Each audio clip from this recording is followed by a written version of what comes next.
అంటే ఈయన మేయర్ అయితే ఏందన్నట్టు రాగానే లూటీ స్టార్ట్ అన్నట్టు. అంతేనా? అంతేనావా? గసుంటోని కాంగ్రెస్ వాడు చెప్తున్నాడు. నిన్న మహేష్ కుమార్ గౌడ్ని అడిగిన ఎంత కమ్మేసుకున్నావు అన్న. నిజామాబాద్ మేయర్ పదవి ఎంత కమ్మేసుకున్నావు అంటే మేము చెప్పినామా నరేందర్ రెడ్డి మేయర్ అవుతాడని మేము చెప్పినామా? ఆయన కూడా ఒక అభ్యర్థి ఇంకో ఇద్దరు ఉన్నారట. అంటే నరేందర్ రెడ్డిని మేము చెయ్యము అంటే లేడు, ఆయనతో పాటు ఇంకో ఇద్దరు ఉన్నారు అంటే ఆయన కూడా ఉన్నట్టే కదా. ఎంత మింగినవు మహేషా? ఇగో ఇలా సారు డి శ్రీనివాస్ సారు రే మహేషా అంటుండే. ఎంత మింగినావు మహేషా? ఎంత కమ్ముకున్నావు నిజామాబాద్ మేయర్ పదవి?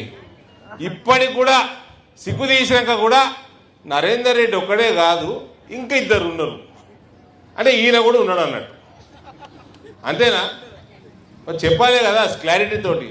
నువ్వు పైసలు మింగకుంటే హట్ నరేందర్ రెడ్డి కాకపోతే ఇంకోని చేస్తాం, నరేందర్ రెడ్డిని చెయ్యం అనాలి కదా. అనలే. ఈయన కూడా ఉన్నాడు, ఇంకో ఇద్దరు కూడా ఉన్నారు అంటే ఇప్పుడు వాళ్ళ దగ్గర పైసలు మింగుతారా? ఇది కాంగ్రెస్ పార్టీ, ఇది కాంగ్రెస్ పార్టీ. నేను ఒకటే ఒక వాగ్దానం చేసిన 7 ఏళ్ల కింద, పసుపు పొడి తెచ్చిస్తా అని చెప్పిన. పసుపు పొడి తెచ్చిపెట్టి నరేంద్ర మోడీని తీసుకొచ్చి పసుపు పొడి ఇక్కడ పెట్టించిన. 40 ఏళ్ల నుంచి రైతులు కొట్లాడింది. 4,000 రూపాయలు ఉన్న పసుపుని ఇలా 16,000 రూపాయలకు అమ్మిపిస్తున్నా. ఇల్లు కట్టిస్తామవ్వా, ఈ రోడ్లు వేస్తాము, బైపాస్ పెద్దగా వేస్తాము. పైసలు వచ్చిన పైసలు మనకు వాడుకోవాలి, అవినీతి లేకుండా వాడుకోవాలి. మీకు దండం పెడతా జరా భారతీయ జనతా పార్టీ ఓటేయండి, వేయండి. అన్ని జాగాలో లేచి ఈసారి 35 సీట్లు ఇప్పించేస్తే బీజేపీ మేయర్ అవుతాడు. మన మున్సిపాలిటీ అవినీతి లేకుండా స్పష్టంగా నడుస్తుంది. సరేనా? మీ గ్రామాలన్నీ ఏమో మున్సిపాలిటీలో కలిపారు. కలిపినాక మీ ఇంట్లో ప్రాపర్టీ ట్యాక్స్లు పెరిగినాయా?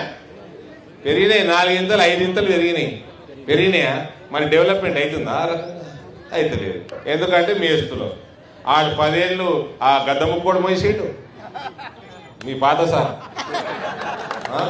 ఇప్పుడేమో ఈ ఇటుక బట్టి వాళ్ళు మేస్తున్నారు, పొట్టోడు మేస్తున్నారు, మేయర్ పదవి అమ్ముకుంటున్నాడు, టికెట్లు అమ్ముకుంటున్నారు. ఇదే పని. జరా మీకోసం అవినీతి లేకుండా పనిచేసే వాళ్ళకి ఓటేయాలి. విన్నారావా? సాయంత్రం పోకుండ్రి పొట్టోని సభకి పోదు కన్నపూరికెళ్ళి పోదరా పోకుండ్రి. ఈడికెళ్ళి శాపాలు పెట్టుర్రి. ఏమాయ్ నా తులం బంగారం ఏమాయ్, నా 4,000 పెన్షన్ ఏమాయ్, నా రైతు రుణమాఫీ ఏమాయ్, రైతు భరోసా ఏమాయ్, 4,000 నిరుద్యోగ వృద్ధి ఏమాయ్, ఎలక్ట్రిక్ స్కూటర్లు ఏమాయ్. అందరు కలిసి శాపాలు పెట్టుర్రి. తలపండు వాళ్ళగా ఈయన గద్దరు రానని శాపాలు పెట్టుర్రు. అంత పెడతారా? పెట్టుని మరి మోసం చేసేది మిమ్మల్ని. ఎన్నిసార్లు మోసపోతారు? ఆ గ్యాస్ కరెంటు బిల్లు అని ఇస్తుండా? 100 యూనిట్లు ఎంత ఇస్తాడు కదా ఫ్రీ. కరెంట్ వస్తేనే కదా రోజు 10 సార్లు కట్ అవుతుంది. అంతేనా? ఊకే 10 సార్లు కట్ అవుతుంది. నాకంటే జనరేటర్ పెట్టుకున్నా నేను. మీకేమున్నది? చెమటలు కారిపోతా ఉంటాయి. రేపు ఎండాకాలం వస్తుంది 15 రోజులు అయితే. అవునా? దోమలా?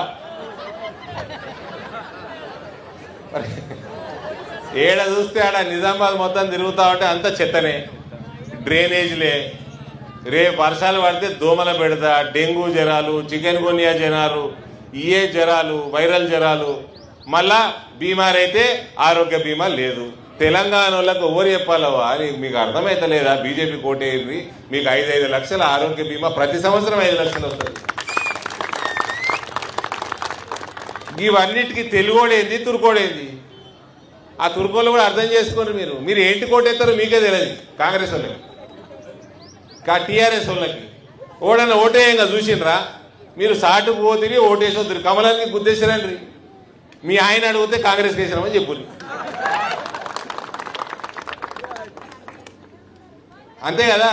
ఎవరు సేవ చేస్తుండ్రు? మీకు ఫ్రీ రేషన్ ఇస్తుండ్రు, ఫ్రీ ఆరోగ్య బీమా ఇస్తుండ్రు, ఫ్రీగా ఇల్లు కట్టిస్తున్నారు. పావులా బట్టి బందే ఎన్నెళ్ళాయి. గ్రూపులు అందరు గ్రూపులనే ఉంటారు కదా, చేతులు ఎత్తురి. ఏమై పావులా బట్టి వద్దా? మళ్ళా పాత రోజులు వద్దా? కావాలి కదా. మరి అవినీతి ఉండొద్దు. అవినీతి ఉండొద్దు. వీళ్ళందరూ మీరు ఎంత జల్దీ పొట్టోనికి తొండ దొరబడితే అంత జల్దీ మంచి భవిష్యత్తు వస్తుందా? సరేనా? చేస్తారా? ఓటు వేస్తారా? గెలిపిస్తారా? అన్నను గెలిపిస్తారా? పెద్ద మెజార్టీతోటి పని మంతోడు పని చేస్తాడు. నాకంటే మీకు తెలుసు, 5-10 ఏళ్ళకి వెళ్ళి చూస్తూ ఉన్నది మీరే. బీజేపీలు ఉంటే ఇంకెక్క పని చేస్తాడు. సరేనా?